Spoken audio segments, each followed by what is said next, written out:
I hope, about the bus tour. I've only been on it for a few days, whereas Madeleine's been on it for the whole journey. So I'm going to hand over to you and say, Bollox to Brexit!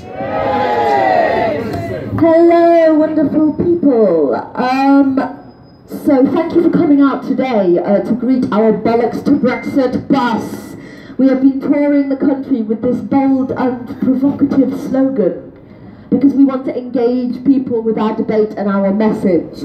And our message is, if you are sick and tired of hearing about Brexit, and if you think the negotiations are going badly, then we have to stop it. That is the only way out of this mess. And we have to do that democratically, and we have to do that by giving the final say to the British people.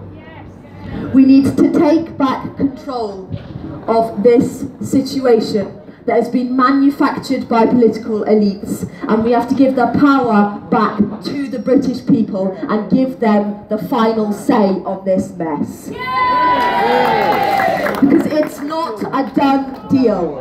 Brexit is not a done deal. Theresa May would have you believe that it's her deal or no deal. But she also let it slip that there's another possibility. No Brexit. And that's what we have to demand. And we are going to have to demand it from our MPs, because the politicians are not stepping up to the plate. And they are not promising us the final say, but we are going to get it. Do not doubt that we can get our final say, because there is no other way out of this situation. Theresa May knows that her deal is not good enough for the British people. That's why she's delayed the vote in Parliament until potentially the 21st of January. She is kicking the can down the road, delaying tactics, because she knows that she can't get that vote through Parliament because it's not good enough for us. But the reality is that no Brexit deal is good enough for the British people. And I'm paging Jeremy Corbyn in here, who thinks that he can go and negotiate something better. You can't. You can't, because no Brexit is good enough for the British people, because the best deal that we can get is the one that we currently have inside the European Union.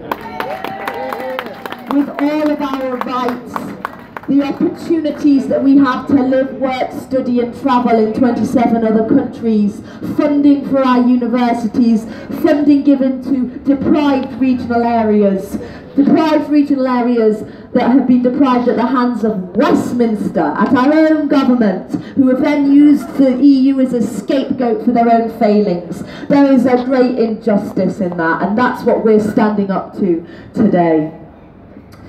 Now, on our bus tour, we have had there's been a lot of positive support. We've had young people hanging out of windows to cheer us on. This slogan and the stickers are especially popular with the young people, I have to say. And the older people that have a sense of humour. But we have had some opposition during our tour. And some people have attacked us for the language that we are using on the side of the bus. Now, I have a few things to say about that, because this is a fine Anglo-Saxon word that you will find in the Bible. In the context that we are using, it means nonsense. We are effectively saying nonsense to Brexit. Because Brexit is nonsense, it makes no sense. It's founded on contradictions and lies. It cannot possibly deliver on the fantasy that was promised. But unfortunately, nonsense to Brexit does not quite sound as powerful as bollocks to Brexit, which is also alliterative, if you hadn't noticed. And there has been a court hearing. I refer you to the Sex Pistols album, Never Mind the Bollocks, where bollocks was deemed to be vulgar but not obscene. And quite frankly, I am happy to be vulgar but not obscene in the name of stopping Brexit. Because the truth is, there is only one obscenity on the side of this bus, and it's that word there. And anyone that's more concerned about whether this or this is not a swear word than they are about having their rights taken away from them and having 2 to 8% economic damage to our country, which means less funding for our public services, they need to get their priorities sorted out. Now, the other criticism that we have had is about democracy.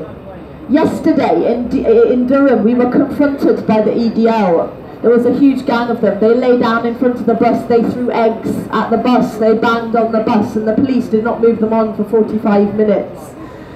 And during that time, we showed them my 24 reasons